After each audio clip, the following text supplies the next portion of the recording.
Welcome back, everybody, to our channel where we're going line by line in the Old Testament.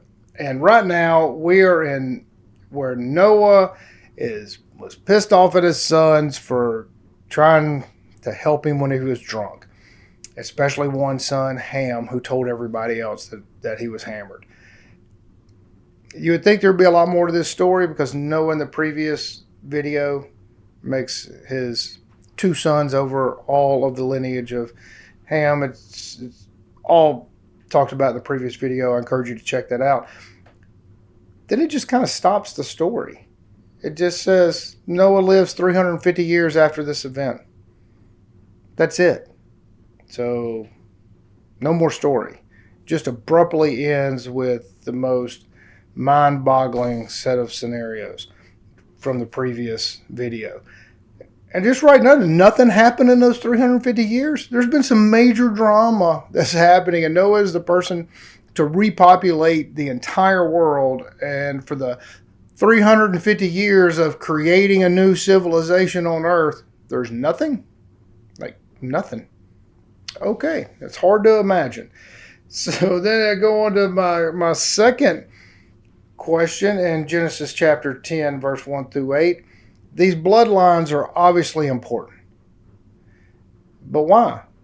They all stem from Noah. So what is the importance now of tracking these lines so closely, especially right after the flood? This is the new civilization. Within 350 years, it would be pretty easy to know everybody was from the same bloodline. I don't know. I can't do it. I can't wrap my mind around it. So this biblical account is the repopulation, right? Or do we have to take some credence of all the other cultural and historical stories of everyone around the world saying and explicitly writing about in their ancient texts of the same thing happening to them? I don't know. It just was very strange to me. So then it just jumps. Like you have this whole thing of their sons, Noah's sons. Noah dies.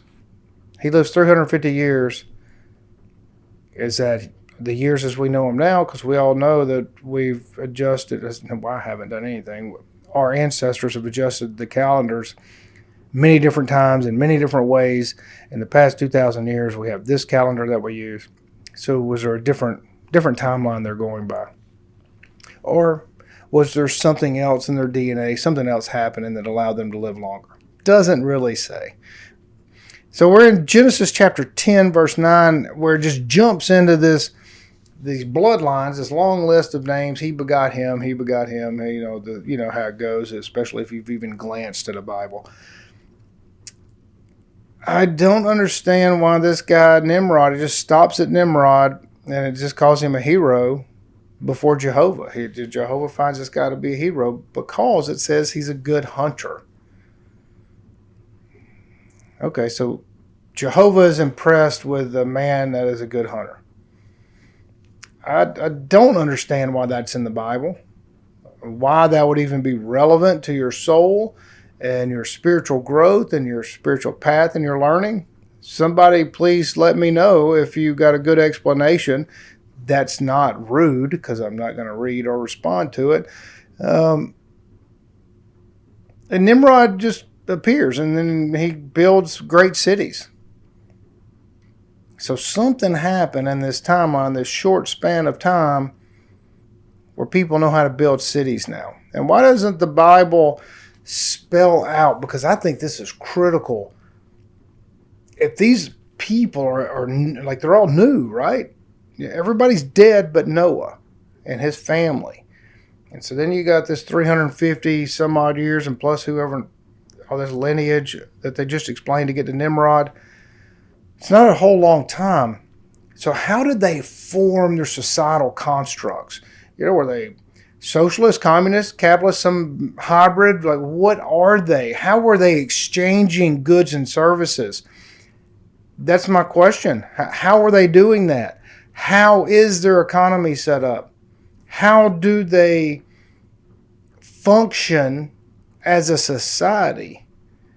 It does not say. This is like one of the most critical things that the Bible could possibly talk about. One big part, besides developing our soul and communicating with the infinite, this doesn't say. It just says they're building cities. Okay. All right, so these structures, it says they're rebuilding civilization. Or it doesn't even mention that they're rebuilding civilization. They're just building cities. Well, why? Is the population gotten that big? There's nothing. Just nothing. If you find this stuff fascinating, and if you believe that you can pick out nuggets out of this for your own spiritual growth and how you connect to the infinite, then I would encourage you to keep joining with us. Like and subscribe. We're going through line by line. You can check us out at the Mystics of Texas.